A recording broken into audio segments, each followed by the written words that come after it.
Hey there. So today we have another Darwin's Rants, and we're going to give you a quick update on the trip. Obviously, I'll be posting content about the reviews of the trip and a wonderful trip to Firestone Walker. But day one. So first off, planning ahead, I really needed to get my time off work approved, and I just waited all the way until they posted my schedule, which was like a week and a half before the actual event. So I booked a terrible flight. If I had to do it again, I would never book this flight. Don't go to Los Angeles or San Francisco if you need to go to El Paso. Figure out how to get to San Luis Obispo, because it's only 30 minutes away. Otherwise, you're driving three and a half. Sorry, the actual drive is more like 4 hours, at least. Distance-wise, it's like 3:30 at least. But like, no, I don't know about you. I don't know raw dog drives like that. But we're going back to it. So I had a terrible flight booked. I had to whatever. Couldn't fly out on Thursday for family reasons, so I had to fly out Friday, and they had pre-stuff before the festival, so I missed out like a tour by David Walker and I missed out on some fun stuff, but really unfortunate, but it is what it is. So woke up at like 5:45 in the morning to drop off the kids at daycare. My flight was at 8:09 a.m. So I'm about 35 minutes from the airport. An Uber costs like $70. So instead I picked a parking at the airport, which costs only $100, which worked out pretty well.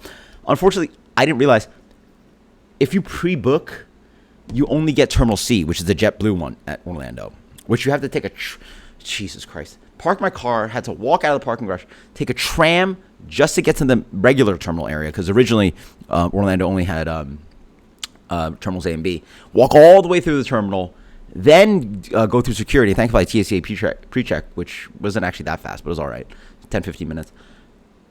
Then, and the crazy thing about Orlando, even after you do security, you still have to take a tram from security to your terminal. So it is what it is. I made it easily with enough time. I just stood around at the terminal for like half an hour doing nothing. So flew in.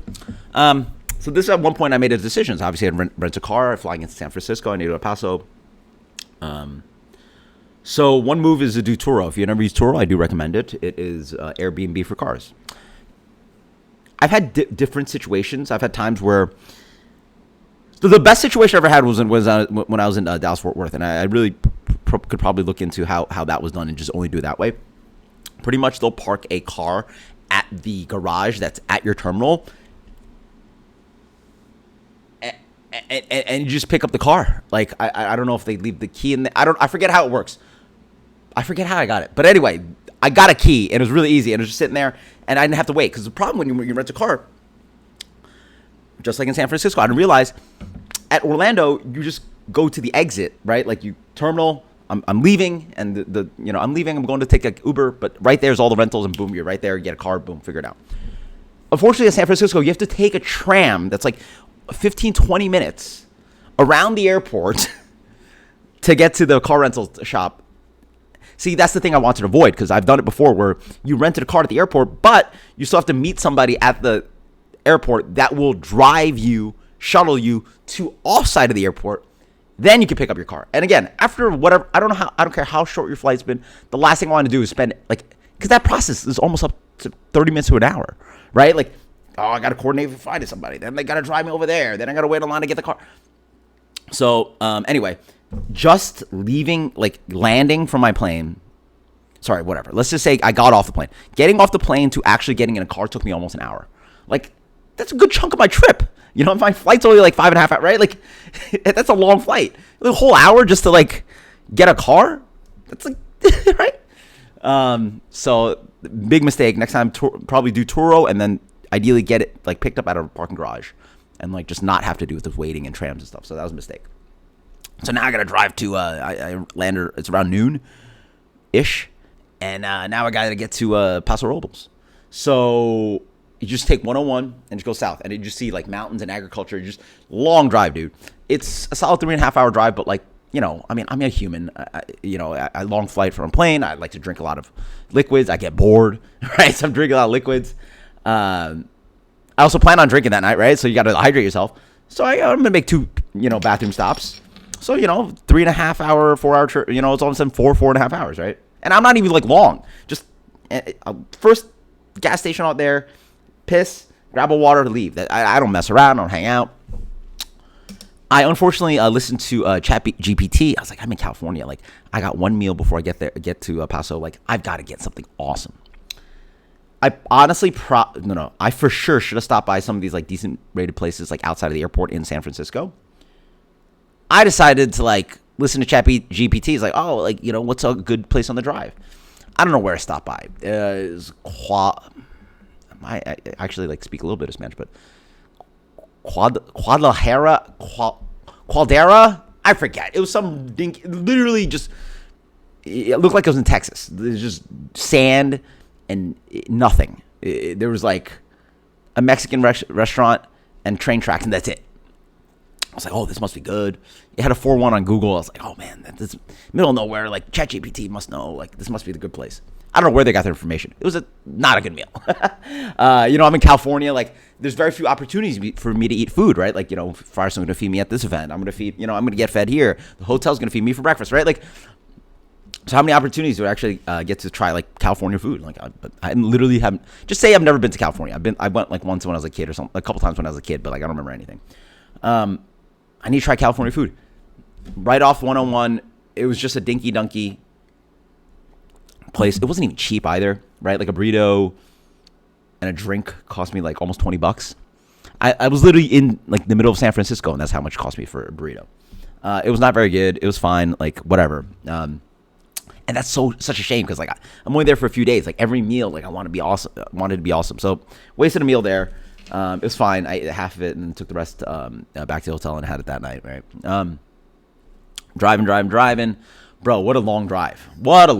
Holy shit. And it's not even that long, you know, but I don't like driving. Just sit in a car after, you know, you just sat in an airplane for 6 hours. Now you got to sit in a car for 4 or 5 hours. Oh my God. 4 hours. Finally get to Paso. So one of the things, I guess I'll admit to you guys, I'm 420 friendly. We're growing up not 420 friendly, but now I'm an adult. Like, you know, I just don't sleep well. Well, I've never slept well my whole life, but it's nice to get a little bit of indica. And obviously in California, like, why not enjoy yourself? Like, you know, you're in a state that actually has legalized. Didn't realize. Dude, many mistakes were made. So I show up at this dispensary. I'm like, hey, by the way, I'm looking for a vape. Like, that's how I do it. I like a vape. I don't like bongs and green and flower. Bro, just vape, boom, boom, go to bed. That's it. That's all I need. They're like, we're not allowed to sell vapes. I'm like, I thought California, like, right? Like, I thought California was California. So apparently, depending on the county you're in or city you're in, like they are not allowed to sell vapes.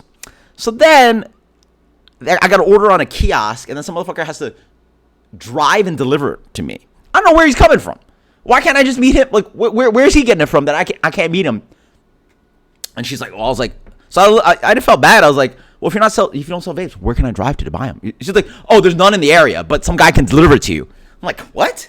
And they said he'll be here in 15 minutes. He was literally there in like 15 minutes.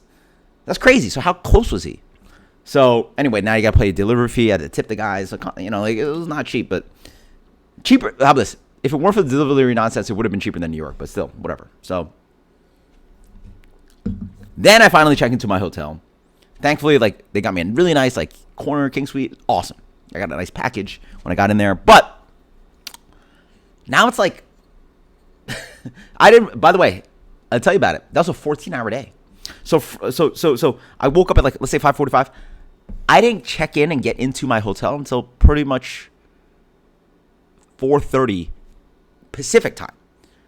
So if you combine that, I did the math. If you combine that time, subtract the difference in hours, including the hours, whatever.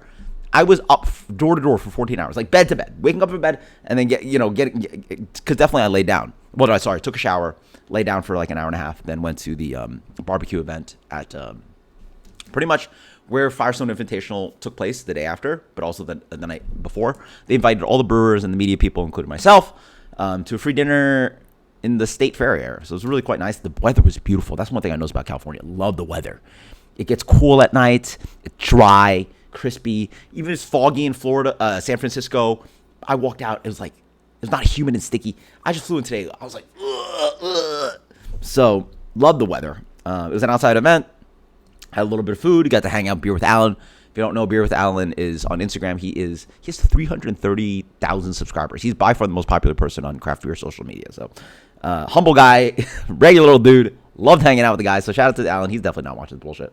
But he's like big famous. Like he gets invited to all kinds of events. People send him like he's a gajillion. Like, anybody over 100,000 subscribers on Instagram for craft beer, that's crazy.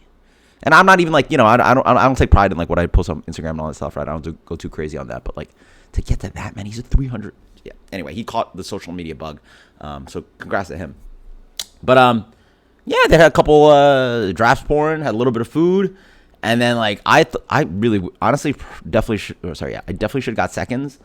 Because, like, there's just, like, at one point, there's just, like, the line started dwindling. And I'm like, bro, you guys, like, I don't know about you guys, but, like, if everybody's drinking beer and there's grown men here and there's brewers, like, the amount of, like, hats and beards and bigger guys than me, I'm like, it's like if I can eat that, like, what the hell? So, thankfully, like, literally on top of the hill, there's a Taco Bell. So, like, as the event ends, I'm, like, shooting over the Taco Bell. Like, I'm getting some food. Like, I need something because it's, like, I need to go to bed. I have the whole festival tomorrow, so picked up a little Taco Bell. Thank you to the hotel. They actually had a shuttle running. So basically just called the hotel and it's like, hey man, like, first off, like the event center to the hotel is like 1.7 miles. So like it takes no time. So I was like, yo, so instead of ordering an Uber would have cost me like $10, $15, $20. I was like, hey, can you just, there's this guy who just runs a shuttle, like, for people that need to go to the local airports or go to some other event, like they have a guy that just like hangs out driving around for a little bit. So that was nice. Got a shuttle, saved myself a few dollars, pass out for the night. And obviously day 2, we have the festival. So we could talk about that in a bit, but long day. ChatGPT failed me. I had not a great meal. That was way too long of a trip. I mean, that's 14 hours door to door, bed to bed, whatever, bro. Like that's not okay. That's way too long of a trip. So I definitely need to plan that better. Like that drive is like, oh, it's only a 3-hour drive. Or it's only a 3-hour drive. It's really a 3.5-hour drive. And if you're human, you got to stop at places. So it's a 4.5-hour drive. Easy. So I don't know, man. Cheers. Fun day. Awesome time.